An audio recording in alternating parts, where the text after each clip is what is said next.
Mais aujourd'hui, les couples, c'est pour ça qu'on fait bien la différence entre couple et duo, les couples sont beaucoup en coloc. Ouais. Et nous, on l'était les 4 premières années où on était ensemble, c'est métro boulot dodo, le fameux, que personne veut, mais qu'au final, beaucoup de gens appliquent. Ouais. Et je crois que d'avoir une routine, c'est bien. Oui, parce que souvent les gens sont contre la routine, alors que nous, on est plutôt des défenseurs de la routine. Elle apporte beaucoup de sérénité, de sécurité. Il ne faut pas qu'on rentre dans la routine de tout. Il faut une routine sur les choses qui sont agréables, en fait. Les choses qui sont désagréables, il faut s'en séparer, il faut les déléguer, il faut trouver une solution différente. Mais aujourd'hui, on est dans un tout automatisé.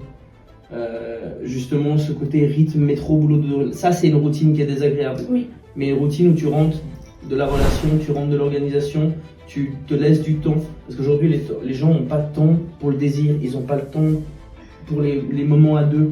Ils ont pas, même pour les silences, ils n'ont pas de temps. C'est des choses qu'ils négligent. Ouais, exactement. C'est qu'ils négligent parce que quand t'as fini ta journée de taf, t'as envie de te poser, t'as envie de pas entendre les enfants, de juste respirer et faire du bien à ton système nerveux. Exactement. Ouais, mais en croyant que te mettre devant Netflix ou pendant 2 heures sur ton téléphone, ça va te faire du bien. Alors que ça te l'active de manière...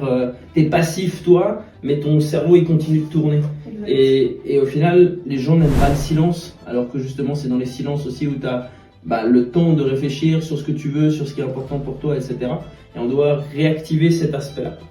Cette séparation en 2019 où on s'est dit ok, si on se remet ensemble, il faut qu'on ait quelque chose qui fonctionne différemment. Comme dirait Einstein, tu peux pas avoir des résultats différents en fonctionnant de la même manière.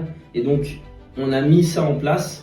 Et le fameux point couple qu'on a aujourd'hui qui durait 5-10 minutes parce qu'on savait pas trop de quoi parler, même on n'était pas trop ok avec nous-mêmes. Les 3 principaux sujets qui reviennent, c'est la notion d'ego, la notion d'argent, la notion de sexualité. Sujet tabou au final. Il y a juste des choses qu'on n'a pas encore soi-même définies.